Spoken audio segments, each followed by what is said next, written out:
The drum that I've been beating a long time, what it means to be a property manager, what a housing provider is, it's a service business. Too many owners and property managers have the attitude of, they signed the lease. The lease is for 12 months. I could kind of put it to the side and I don't have to think about them for the next 12 months. Of course, things go wrong in between and they're upset. They're maybe posting bad reviews for you online. They're likely to not renew. They're certainly not going to refer somebody to you.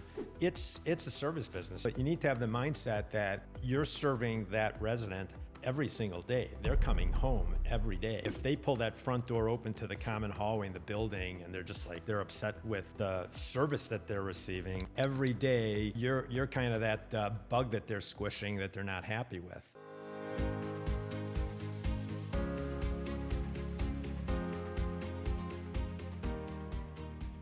Welcome to another episode of the Straight Up Chicago Investor Podcast. I'm your guest, Jeff Weinberg, and with me as always is your host, Tom and Mark. All right, I'll take it. That's the loudest I've ever heard you. You're pretty soft-spoken. Well, he took the loudness and was consistent. Usually people just come out hot, and he took it the whole way. Yeah, so that was pretty impressive. I'll take it. Yeah, that was good.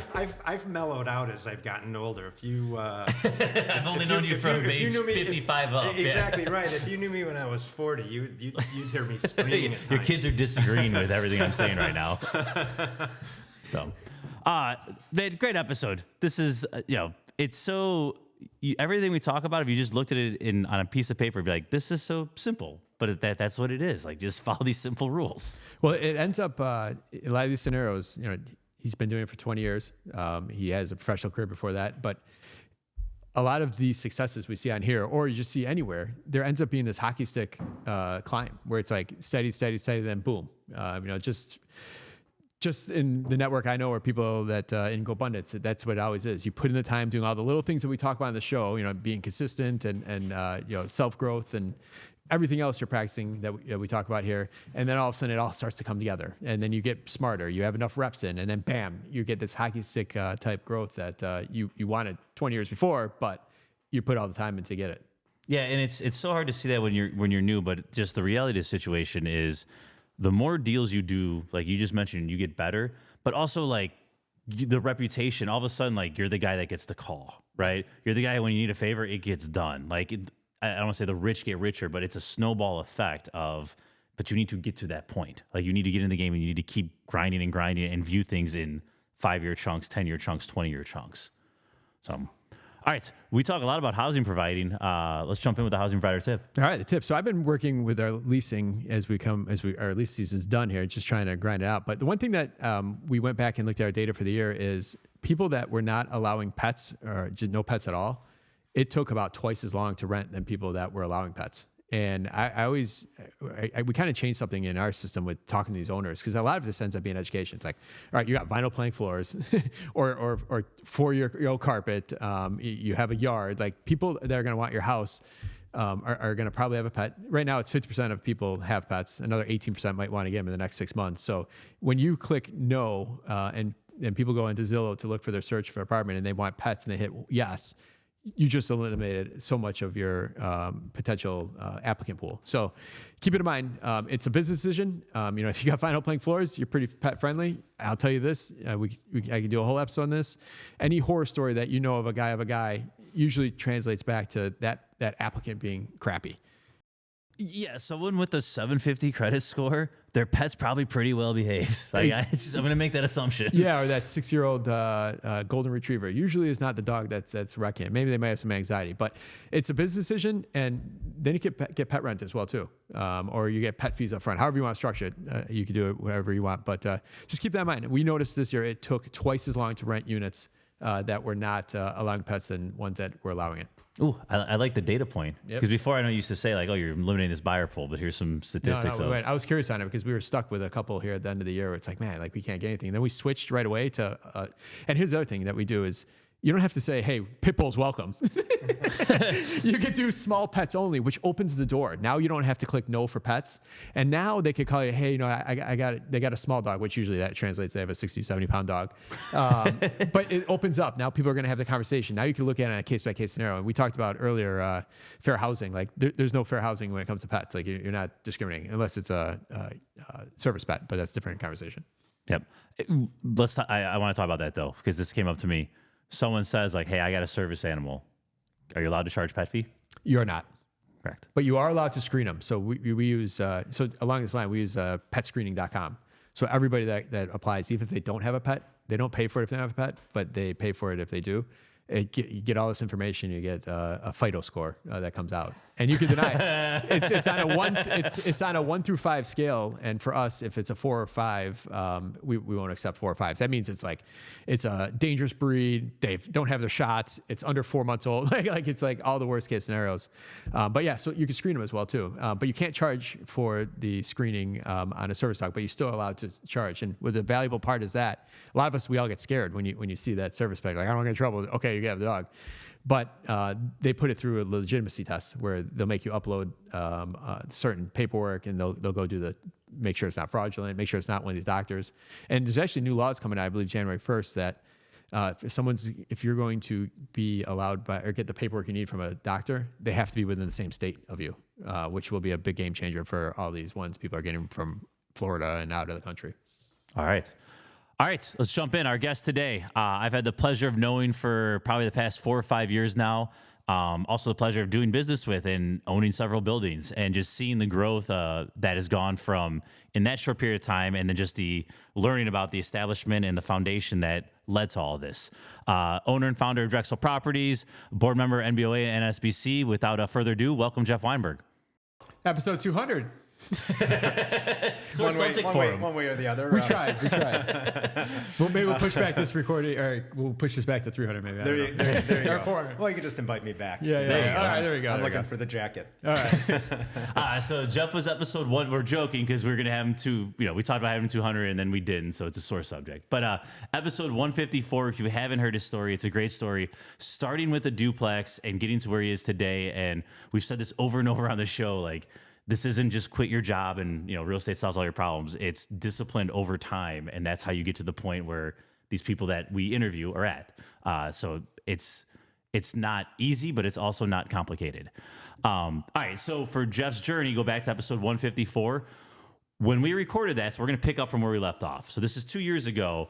Drexel had just gone from 400 to 600 units. And now, depending on this deal closed or not, you're going to be over 1,000 2 years later. So in a 4-year period, we're more than doubling, which is, it's aggressive, right? In today's market, that's very impressive.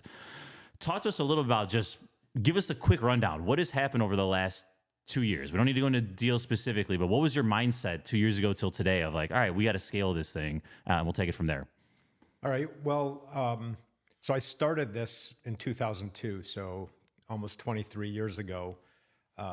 Couple of years ago, I was looking at where I am in my arc and trajectory of my career, and I was a couple of years away from 60. I'm over 60 now, and I built this amazing company, Drexel Properties. We've got a great brand. People know who we are. We've got a fantastic reputation. How does it survive me? In fact, early on, when I had investors and we were buying properties, I was asked, what happens if something happens to you? Well, now all of a sudden, we've grown from 400 to 600 units. And now the question is how does this survive me? And I was really running the show, and we were getting larger. So I made a very conscious effort that I needed to grow the operation. I needed to grow the organization so that I could put myself in a situation where, and I hear this on your show, I think quite a bit, I could work on my business, not in my business. So I made that decision, and I hired some key players. That's how really our relationship, Tom, got going. And building that organization and that operation and putting key people in place was happening alongside of the need to grow. And there was always the demand there. People were coming to us, and we were turning it away. So this opened the door for us to both grow the company, have longevity beyond Jeff Weinberg, and the growth came with it. Yep. It sounds very simple, right? Like it's very well put. It's more complicated than that though, right? Talk to us a little about just culture-wise, right? Things, you don't want things to change, but things change when you get bigger. That's just, Mark, you talk about this all the time on the show. Like it's just... You have to put rules in place you were wishing you never had to put in place. Right, yeah, so... Exactly right. No, it's really true. We have a really solid culture in the company. I say to people when I hire them, I hope to come in second. That's at best. You're first, and I'm second. And it was always kind of personal relationships with the employees to grow them, to mentor them, to make sure things got out of the way so they could be good at their job.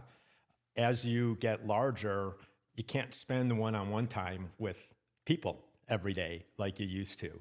So now you have to rely on other people to kind of be the shepherds, if you will, of the culture and the practices. So it's a lot more, even though, our tagline, run it like we own it, and we're a flat organization, and we remain a flat organization in ideal, but in actuality, we have to put more formality around things so that there are the services internal to the company to support the people who are doing the work. Oh man, I'm sure you know how hard that is, because I know for us, where we, I don't know, lost our way, or where I wasn't realizing is the words we continue to put on paper to say who we are versus what's really happening. There became a separation there. And then it turned into more of the reason, called root cause, but it took me many years to kind of figure this out, is your culture is what you tolerate. And what we were tolerating, or, you might hear something over there like, I don't necessarily agree with that. But when you don't nip those things in the butt, that becomes your culture. And that was a big deal for us, and kind of full circle back to where we are today, and just like not tolerating what isn't along the lines of our culture. So kudos if you're making that work, and all those challenges I know that go with that. Yeah, it's really hard, because I used to spend, even like the maintenance guy, I used to spend time with the maintenance guys. I still make sure to spend time a little bit talking with the maintenance guys, but I would be with them in the apartment, sometimes helping them hold something up while they were doing the work, and that physical support of helping people built those bonds.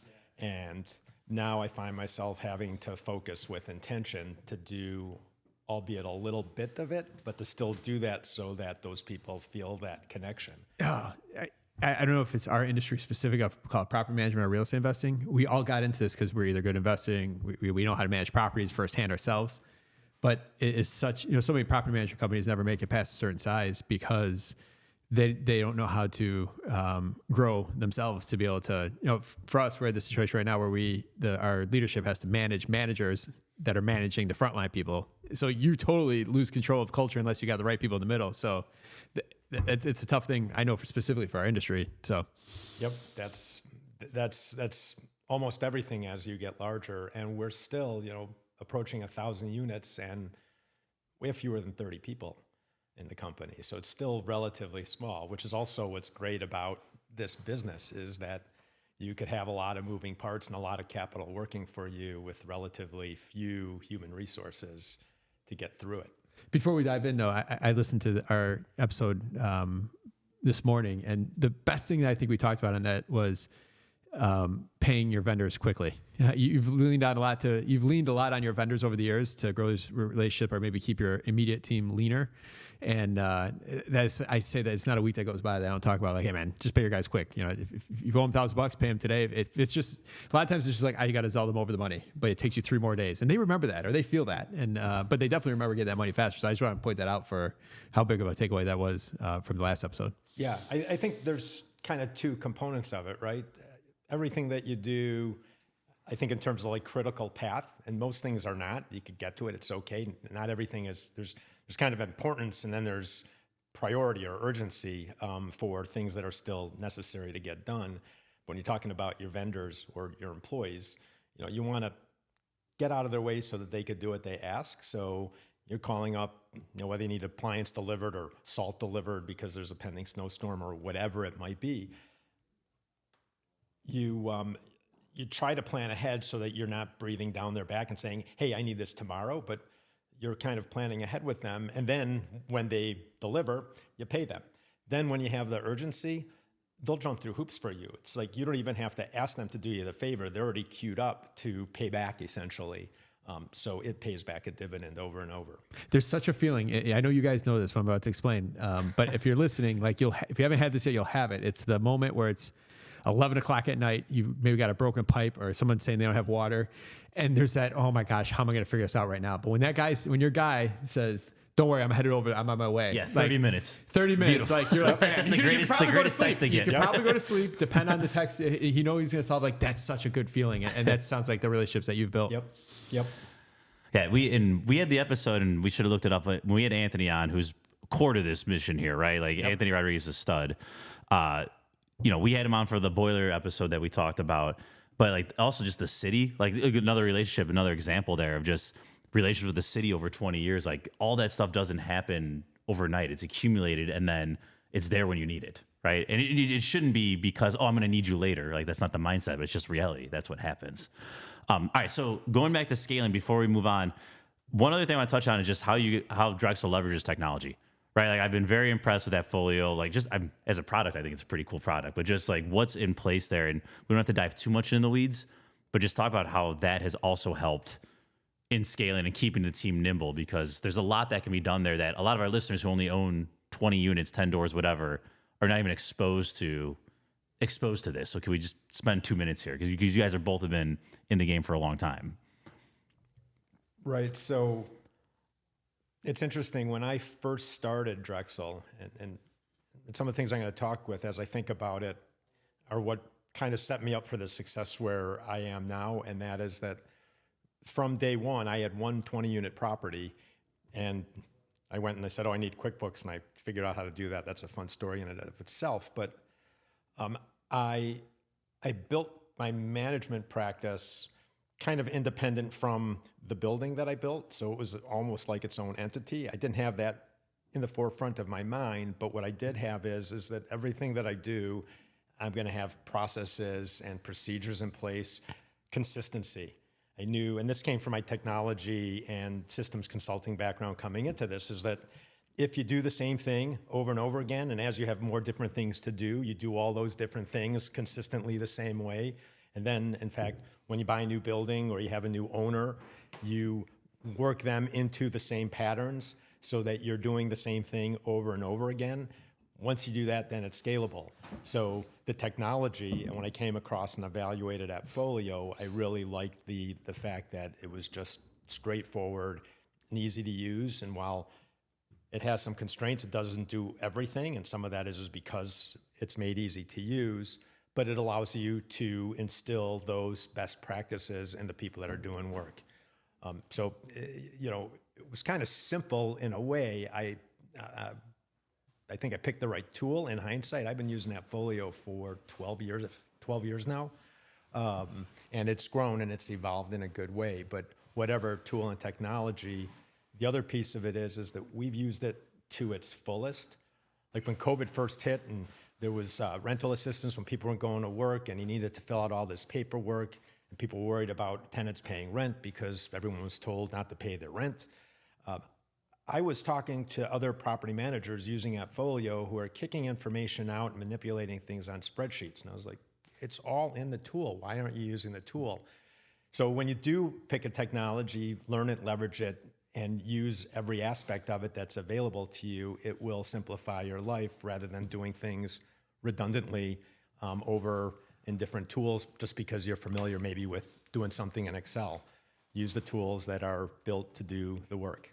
Two things. Appfolio now has syndication software that we just. Do you use that as well too? It's brand new. Yep. I literally created my login last night for we're doing industrial syndication right now, and originally they were too high priced, so we were looking at somewhere else, and they ended up negotiating with us. But Appfolio Investment Manager, we implemented it in June. We did our first distributions to our owners in kind of into August. We were almost 2 months late because of the platform. We're now syndicating our first deal on the platform. So we'll I'm excited to see how they work it's together. Really pretty cool tool. The other thought I had on that was I think a lot of whatever the intention was in your mind to keep the management and ownership separate helps also create a separation from you and the tenant too. It makes it more professional. You might be able to provide the same level of service, but they still know you more as the manager that owns the property when you're a little more official than if you're just the guy that owns a building. So Sure, good call, I guess. That's awesome. Yeah. All right, so another 400 units in 2 years here, basically, right? Everyone's struggling to get a deal done. How's Drexel getting deals done? right? Like we can pick or choose one or two of these if we want to do specific examples or give a general response, but it's a lot of growth, right? So how is this happening? Well, when you say get deals done, first off, there's the question of what do you mean when you say a deal? Because fundamentally at the highest level, there's new assignments for the management company. Now, new assignments could be buildings that I buy with my investment group. That's separate. That's like third party, the management company anyway, but there's buying the deals or there's convincing an owner to hire us to manage their properties. Let's start with buying buildings. Let's start with something you're going to buy, and then obviously you're going to manage. You're going to quote unquote self manage it. Right. So like why are brokers coming to you? How are things getting done? Because I think we talk about this a lot on the show, and the investor sitting there banging his head against the wall saying, I'm 2 years, I've been trying to get a 3-unit done. How the hell has this been happening? Right. Like, so let's dive in there. Right. Reputation is absolutely everything. Mark, you commented about, going back and reflecting on pay your vendors quickly. There's all sorts of different currency that exists, right? It's not just cash. It's how you treat people. It's looking out for them. It's giving them feedback, helping them when you see something that could help them when they might not have even been asking. But again, consistency. So when we do deals, we negotiate pretty hard. Tom, been involved with some of the deals that we've done where the other side is asking for things, and we're like, no, we think this is the right thing to do, and we're sticking by it. But we'll negotiate hard in the process. When we get to a contract, my view is we're done. We've agreed to everything. So unless I walk in and I see something drastically different, which is a rarity, very, very rare, there's no need to retrade anything. When you get to closing, it's done. So closing is smooth. So now when you're talking about working with the brokers who are bringing the deals, the brokers want to work with you because they like easy. So we bought a deal in January. It was mispriced. The owners, again, there's always stories, but the owner didn't want to deal with a bunch of people coming through. They said, show it to the people who you think are buyers, bring them in over a week period, get offers, and we'll pick one. And we were one of the people that looked at the properties. They got 5 offers. They were all fairly similar. We were not the highest offer, but they were all kind of within a range. And then the seller said, who do you recommend? And of course, the brokers kind of they try to stay objective, right? They're not recommending anybody, but this seller apparently was pushing, just tell me who I should go with. And they said, go with Jeff Weinberg. He closes once you sign a contract. It's a done deal. It'll be smooth and easy. Now, it was a nice coincidence that it turns out that the seller is a parent of the middle school where my son went, and she knew me. We knew each other. So that, made it like a done deal at the get-go. But that was just kind of the clincher of everything else that was there. We put something under contract 2 weeks ago. We were not the highest offer. The broker was trying to encourage us to go up a little bit higher, but it was a kind of unpriced deal, and we're not going to compete with ourselves. We said we made an offer. We think it's the right offer. It's the highest offer. We're going to stick with it. We lost the deal. 2 weeks later, we get a call. Deal fell through. We want you to get the deal. The broker, in this case, there were 4 offers that were made. We were the lowest of the 4 real offers that came through. The top offer was accepted, and then it disappeared. We came up a couple bucks, wasn't even a material amount, but just, again, good faith, right? We wanted to show that, okay, we want a place, so we came up a nickel, and the offer was accepted. So we now are doing our due diligence, going through another acquisition of a 24-unit building. This is in Uptown, 2015 construction building. We are $75,000 below what the last offer was. We'll close. It's going to be a smooth thing. So that reputation, Tom and I just sold a 8-unit building on Tuesday. At the closing table, the buyer started retrading things. And we talked with the broker who actually represented the buyer. That broker's never going to work with that buyer again because it was just just debilitating going through the process. So reputation is everything. Yeah, couldn't agree more. And it's so hard to see that when you're on your third deal, right? You're just doing one deal. It's so hard to see the end game when you're just doing that one deal. I want to sidetrack for 1 second here too. When you're looking to buy something, a 3-unit, whatever it is, your house hack, and it goes under contract, reach out 2 weeks later. Going back to that deal came back to you. Now that came back to you, but there's so many times like someone won't get a deal and then it goes back on the MLS like 2 weeks later and you missed your shot. Like you could have came in there. Like that's such just call. Hey, is everything going smooth? It is. Congrats. No. Hey, I'd be here. You don't have to go back to market. I've already seen it. You don't have to advertise. Like there's so much opportunity right there. Like, please do that. I always tell people, keep your number, usually have about 30 slots in the call log. Keep it close enough to the top all the time for that broker. There you go. That's a good one. So, all right, now let's talk about picking up on the management side now, right? Because there's been some cool ones that Drexel picked up. Like we're dealing with elevator shafts. We're dealing with there's some things that I'd never been exposed to. So same question, but now on the management side, like gaining that reputation. So when someone either needs to change property managers or they're making an acquisition and they need a manager, why and how are they hearing about Drexel and why would they come to Drexel? Lots of reasons. Let me take a step back and talk about something else before I directly answer your question. Go for it. And that is, when I buildings on the south side in low-income neighborhoods, a lot of the residents have the mindset that if I have a problem, I could call the property manager, I could call 311. So they feel 311 is the better call to make. So you tend to learn about a boiler that went out because the city calls you up, not because the tenant called you. Either way, you're going to get there. At least you should be getting there to fix the boiler. But when the city calls, then it's a different level of issue that you have to deal with. If you respond to the city, you get the problem solved, you communicate with the city begins to realize that you're about business and you're going to take care of it. So you start that at the beginning, because now, 20 years later, I call up the city proactively on things sometimes. Hey, I'm buying a building. I know there's violations. Could you tell me what's going on so that I'm ready?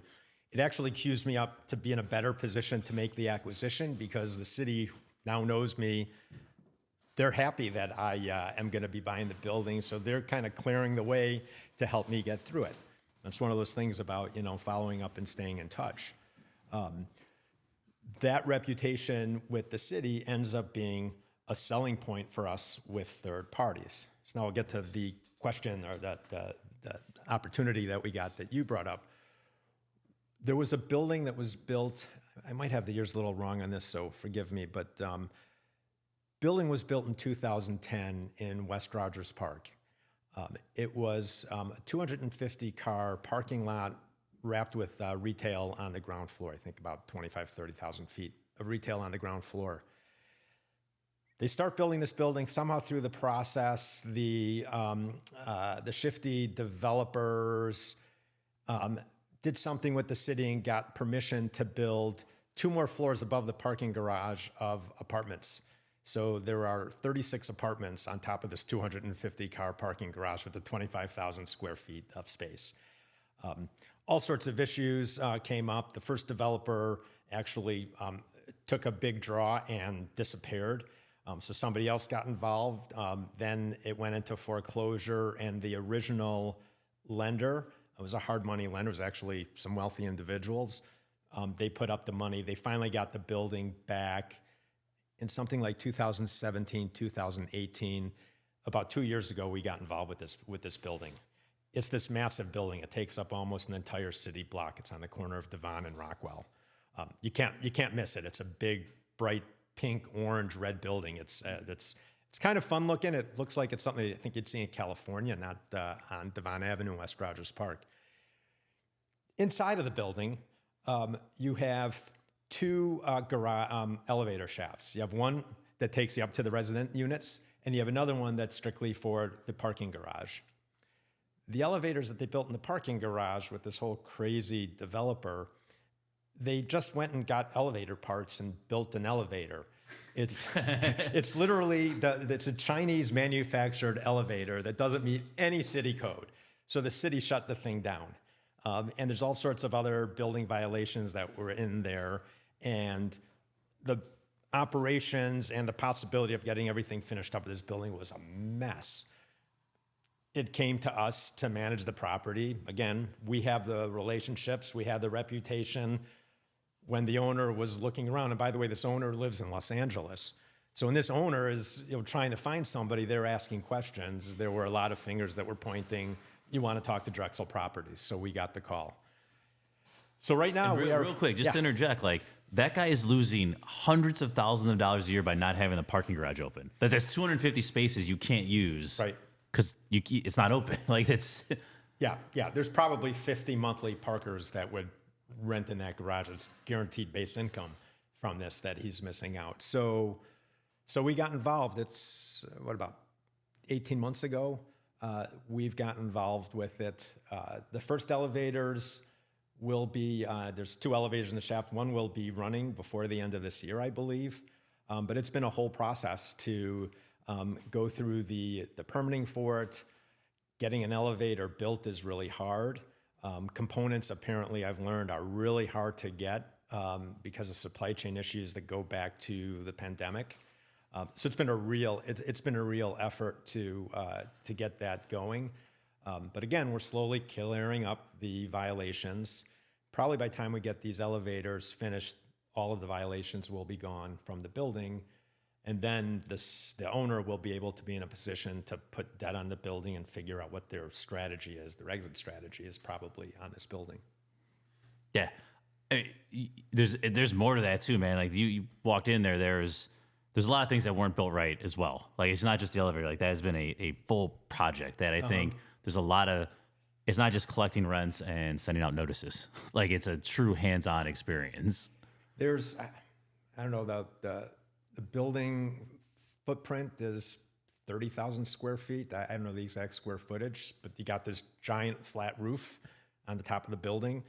It's a green roof, so it has all these planters on it. The planters, the dirt runs off of it and fills up the drain, so they back up, so water fills up on the roof of the buildings.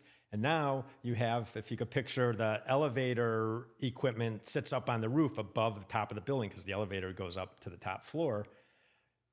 The doorway off of the roof just wrapped right under the doorway. So now you have the roof filling up with water, and all the water is running into the stairwell where the elevator shaft is and flooding out. This is the residential elevator. We literally had to go in there and we had to make an opening of the door, move the door up 6 inches, so you had to step up so that the roof wasn't flooding into the building. So I mean, there's another 10 stories like this of things that needed to be straightened out and rectified as part of this. Yeah, it's fun stuff. So moving forward, like, what would be your message to someone who's got, they got whatever buildings and they're looking for management? And I'll turn this over to you as well. Like, what's the one tagline of like, hey, there's multiple good managers in the city, but the thing that separates us is X. Well, I like to say run it like we own it. But I think the big things are we have disciplined approaches and processes to doing things. We do things consistently. One of the things that, and we still could be flexible, like an owner will come to us and say, well, we got this guy who comes and mows the lawn every week. Could you keep using them? Absolutely. If they're unreliable, we're going to have a conversation, but we don't want to displace somebody for work. But if they come and say, we want you to manage the property, but we want to do the leasing, or, we want to take over these different things. Exactly right. And we tell them, if we get started with you and we are doing things differently for you than we're doing it for everybody else, we're going to fail. And our whole goal, which comes into the other piece of this, it's probably the most important, but not the first, is our goal is to maximize the profitability of your property. So we want to collect the most amount of rent for the least amount of expense. And you're hiring us as your agent to do that. So if you start requiring us to do one-off kind of things for you, and we have to remember every time we go, it's going to create frustration. It's going to create failure. But that consistency, first off, is bringing results to our owners, and it's driving our success. Yeah. Well, what says you? For us, it's always been responsive, just getting back to people with information. And you could even hedge that by being proactive and with communication. And to what you're saying, it made me think about, maybe 2015, 16, where we had one property management template, but we probably had 100 versions of that. It's like, oh, you want to change that? Oh, that's not a big deal. And these were all small changes within the manager agreement that weren't a big deal. But when you have to start hiring other people and putting process in place where it's like one guy's got a $300 cap, this guy's got a $400 cap, you screw everything up. And now it sounds like you're doing it too. But I tell owners directly, they're like, hey, can we make this small change? Like, I totally understand. And that's so small to you, but I will screw that up. Right. My guy will screw that up. We might get this right this time. When we go to lease out and we have them sign initial on this because your tile is a little different than and you want special care to it. But we won't do that 2 years from now when that tenant moves out. And I'm just telling you right now, and that's why it's not even makes sense putting in place. You're covered by security deposit, all that stuff. Yeah, totally. When you have a different manager or different person on site and the rules are different in one place from everywhere else, they're going to fail. Property management is tough. It's crazy. I might have said on here before, but most industries you have a product or you have a service. Property management, you have a product and a service. Yeah. Most positions, professional positions, you either have to be more people oriented or more detail oriented. As a property manager, you have to be both. So it's tough. Yeah. And the people, as you grow, that could do both the chaos and the details are usually mavericks themselves, and they're very rare to come by, and they're kind of crazy and hard to build an organization around anyways. Yeah, the drum that I've been beating a long time, but I'm trying to promote more and more now is what it means to be a property manager, what a housing provider is. It's a service business, and too many owners and property managers have the attitude of they signed the lease. The lease is for 12 months. I could kind of put it to the side and I don't have to think about them for the next 12 months. And of course, things go wrong in between and they're upset. They're maybe posting bad reviews for you online. They're likely to not renew. They're certainly not going to refer somebody to you. It's a service business. You manage communications. Communications is key, but you need to have the mindset that you're serving that resident every single day. They're coming home every day. And if they pull that front door open to the common hallway in the building and they're just like, their gut is sinking because they're upset with the service that they're receiving and they don't like where they're living, every day you're kind of that bug that they're squishing that they're not happy with. Much better to be the opposite. And if you have happy tenants, they tend to communicate better. They tend to take care of things more. And it all feeds to just a better experience. And, I look at the lifetime of a resident.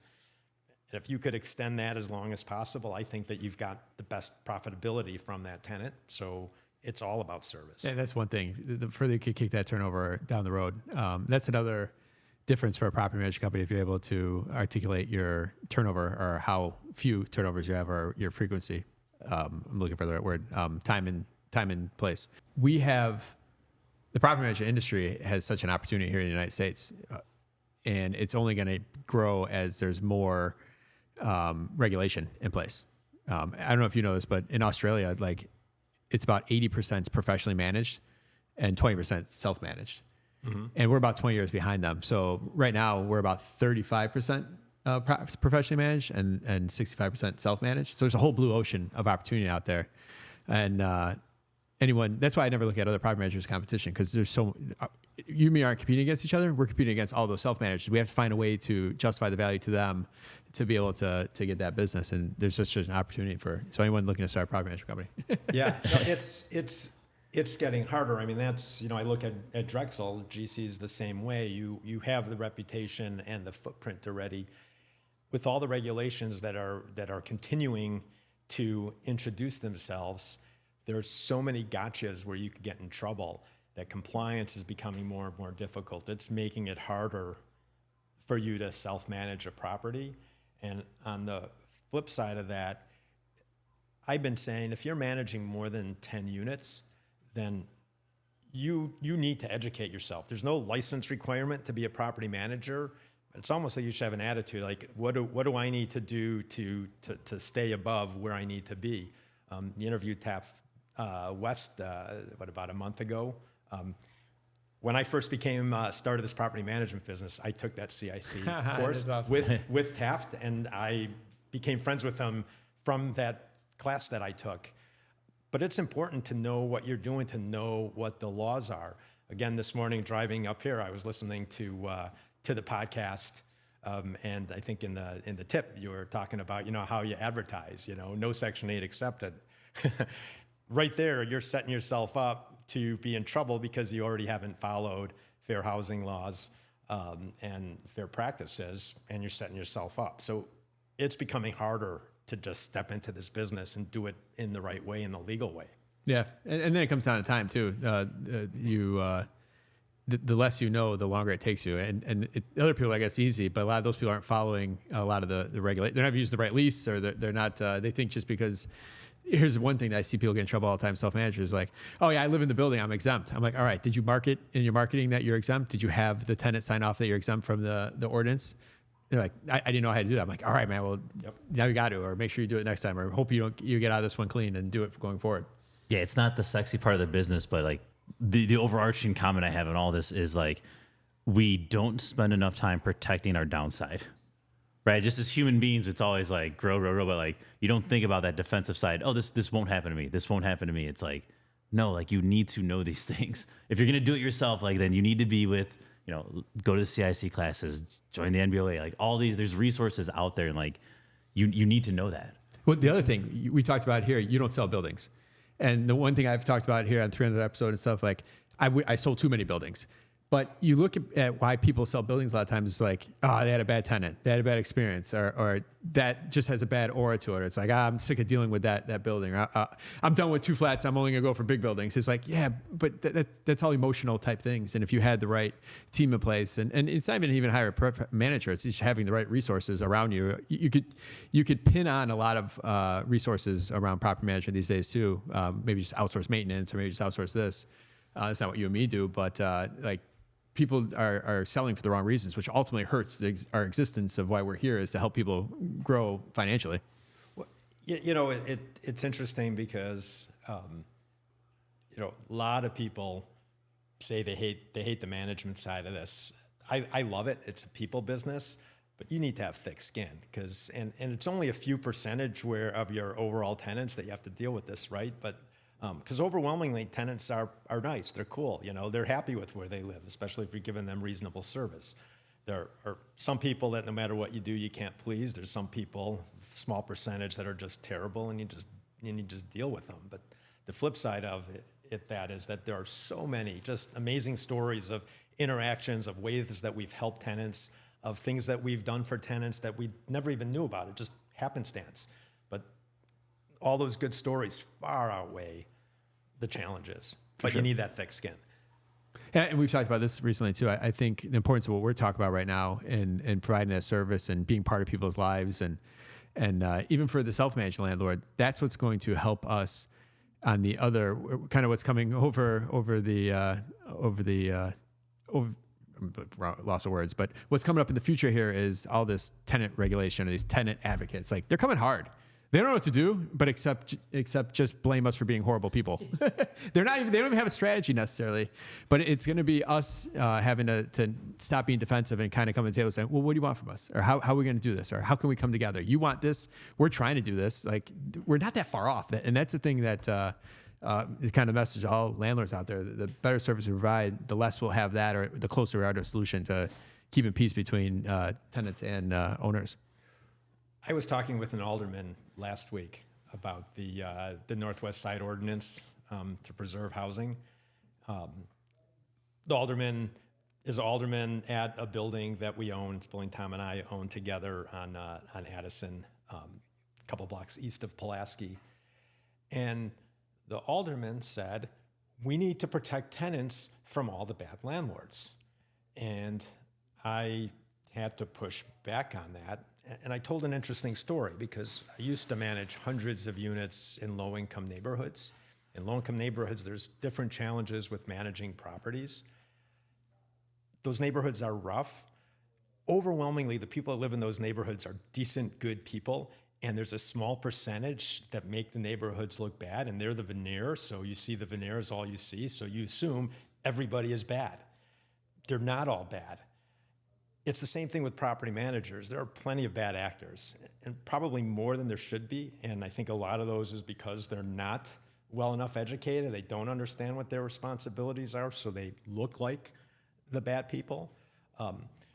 I've been trying to push more and more to promote the services that most property managers are providing. You know, how many tenants call their housing provider because they have a problem and they get a response and it gets resolved and it's done in a quick and professional and appropriate manner? I think that overwhelmingly happens. You just never hear about that because there's nothing to complain about. But as an industry, I think property managers need to start a movement to promote what it is that we do and the value that we're providing and the service that we're providing every single day. Yeah, no, I agree. It's funny you say that because I think about sometimes in we do about 900,000 work orders on a monthly basis. But I sometimes feel like we suck because you hear 3 people complain. Right. Yeah. And it's usually like very like, it's not even like even worthwhile complaints either. Like you showed up 105 and you said the window is to 1. It's like, you're right. You are right. But it's human nature to kind of hear the negative and pass over the positive. And right. What you're saying is we have to make sure we're focusing on the positive. I like that. It's just a weird dynamic. Like I can't think of any other analogy where it's almost like a starting point of adversarial, like providing a like you don't treat like a waiter this way. Like you're providing a service and it's like trying to drive. And Luke used the words much more articulate than me of like driving that wedge in between of like, no, like this is what you want. This is the service. Like, why is there this huge, all this red tape? Like, why is there legislation need to be involved? Like, I think it's true in anything. As you said, there's a few bad apples that need to be taken care of, but it's such a weird dynamic. I don't know if it's you that said it before, or I had this conversation about the waiter experience. And the funny thing is, if that waiter comes up with a bad attitude, or kind of sounds like he's not involved, that sets your whole meal off. And that's no different than landlords or house providers coming to the table of like, just sign the lease and get it back to me. I need the money now. like that. So it's a very good correlation in what we're talking about and that first impression. And we have to lead that. You know, even though tenants can be difficult, property managers, house providers in general, we have to lead that charge. Yeah. So here's an example of just a good practice and a tip is when you get into those really tough situations. You know, you were trying to fix their appliance and it should have been easy and fixed the next day, but you know, they couldn't get the part, whatever it was, so they're without their stove for a week. Or whatever the story is, it's taken longer than it has to and it's still not even completed yet. And the tenant is just screaming and yelling and they're asking for all of this stuff. And I want 2 months of rent free or whatever it is that they're asking for. The way that I always couch it, and it works really well, is I tell the tenant, look, let us solve the problem. Let's focus on solving the problem, because next week, if the problem's still not solved, whatever I do for you in terms of what I'll refer as compensation to make you happy, if I didn't solve the problem, you're still not happy. So all the money in the world is not going to fix it. So let's focus on fixing it. And then we'll discuss how we're going to make good on it. When you fix the problem and then you go back to that conversation, usually the tenants are so happy that you pushed the get and focused on solving the problem that whatever they were asking for, most of the time they've even forgotten because they're just happy, or whatever it is that you need to do is mitigated and reduced, again, because the problem is solved. So focus on fixing the problem and then figure out how you're going to kind of make good, I think is a good practice. Yeah, that's a bigger problem to solve, but than what I'm going to throw out there right now. But what I did about 6 months ago, I think Shay told me this, is I downloaded the Starbucks app. And I send those out 20, piss off a tenant. Maybe they're late to apply and they got denied or whatever. And but throwing out those $20 gift cards, I kind of gave myself $1,000 budget for the year of like, this goes so far of saying sorry and here, let me make up for it. And I do that with tenants too. Even if it's not our fault, it's like, because here's the reality of that. I'm learning this from just being a better husband, I think. But no matter what you think, Why don't you look at me? no matter what you think, I was gonna say something else. No matter what you think, they still have a feeling, and they still feel that way, and their feeling is real, no matter if you think it's big or not. So, Mark, I'm gonna give you a different piece of advice on that one. When something happens and something's wrong, there's the person that's right, and then there's you. Yeah. But the other thing too is a lot of times tenants don't know your intention. Yep. Like we're working on it, we're fixing it. Like the part's not here, so it's just communicating and it's the unknown to them. Oh my God, are they ditching me? Are they ghosting me? Should I call the 311? Like yeah, you always write the worst narrative. Yeah, like in your head, all of us as human beings, you always just go to this open-ended space of worst case scenario. Yeah. And if you just communicate and like they don't understand like what's going on behind the scenes. If you can communicate that in a professional way, it's usually it helps. Like it helps just diffuse a little bit. Definitely. But like you do, it's wrong to go with the mindset of like, oh, they should just know that we're working on all this. Like you have not earned that yet, unless you've been through the ringer a few times. Yeah, So. completely the opposite. Let them know. Just say, hey, want to let you know, I talked to the plumber today. He's wrapping up a project. He'll be there on Thursday. Whatever it is. But that little bit of communication. And then you make sure he shows up Thursday. Exactly. Right? Like that. Yeah, exactly. And it's so easy to do these days too. Like especially at Foley, pop in the text. It literally takes 2 seconds. Yeah. And that's where we miss a lot as house providers. Just that quick hit communication. Yep. All right. So let's wrap here with just a journey. So, like I said, in 4 years, it's gone from 400 to 1,000 units here. Things are going very well. But if you could take a step back and say, hey, 10 years ago, 5 years, whatever, choose your timeline. Is there anything you'd say like, man, I wish I would have done this different? Or like, that hindsight question of just what could I have done in a different format than what I've done now? Or sooner. That's usually the sooner part. Well, yeah, it's funny. Probably the biggest answer to that question, none of these are realistic, but I would have dumped all my own money into the deals I did instead of other people's money because own more, buy more, and own more. I've made good money along the way. I've made a lot of other people a lot of money, so more of my money would have been more money to me. But I've been really fortunate with kind of the way that things have gone. That for the most part, I would have just accelerated things. My biggest challenge as I've grown in the last 2 years, in terms of running a company, is that now all of a sudden we have HR. Before it was just writing a few checks to a couple employees a couple times a month. Now there's health benefits and all these other things that you need to deal with and all these compliance issues. And, I might have handled that a little bit differently in hindsight and done things years sooner than I did. But it's all worked out. Mm-hmm. Cool. All right. And then outlook on Chicago. I know you're bullish, but let's hear it. Let's let the listeners hear it. Outlook on Chicago. Why are you still investing here? Why are you still living here? I don't know. I might have developed a bunch of property in Asheville, and now it's underwater. Chicago is just, we've got natural resources. So we've got the lake, we've got downtown. We've got people to come downtown because of the lake. We've got universities. We've got world-class museums and galleries and theater. We're a foodie city, so there's a lot of reason to be here. And despite all the headwinds of progressive social policies, the headwinds are still solid for Chicago. There's still reasons to be here.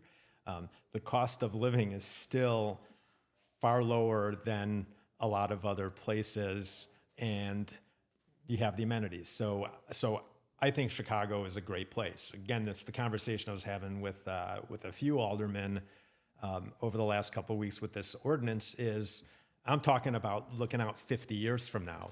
Where are we going to be in 50 years? And these ordinances that you're putting in place that are stymieing development of new housing is going to be the burden of what the city is going to need. It already is today by the tens and tens of thousands of apartments that were too slow. Yeah. It's just going to be that much worse, and that could be the death knell. But we're still continuing to see young people moving to Chicago. They want to be in Chicago. This is a destination to come and live and thrive. And I think it's going to continue to be that way. We do need policies that are going to provide a balance so that we're providing affordable housing and we're providing the safety nets for people. But we can't do it on the backs of a few select industries that have just been targeted as being bad actors. Therefore, we're going to punish them. In this case, housing providers. Yep. No, I love it.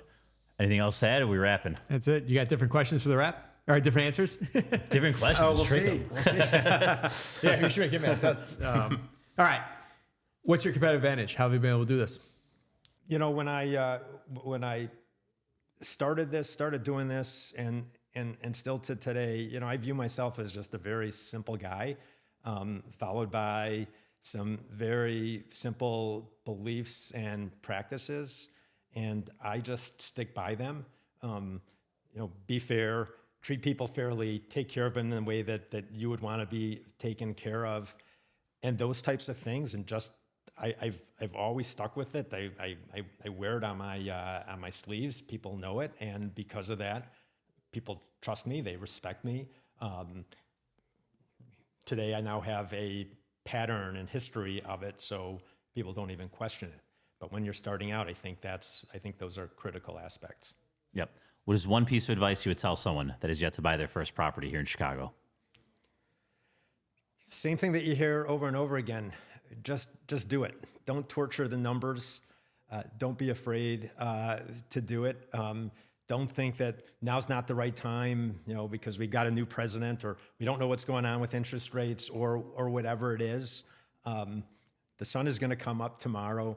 We're still going to be here. If the worst of worst things happen, it's going to affect absolutely everybody, and the likelihood of that is unlikely. Just jump in with both feet and take the chance. Believe in yourself. What do you do for fun? I just ran the New York Marathon. One of the comments that I made was, it's amazing how many loved ones will come out and watch you torture yourself. So is that fun? I don't know, but I just love being outside. So I love running. I've gotten into biking.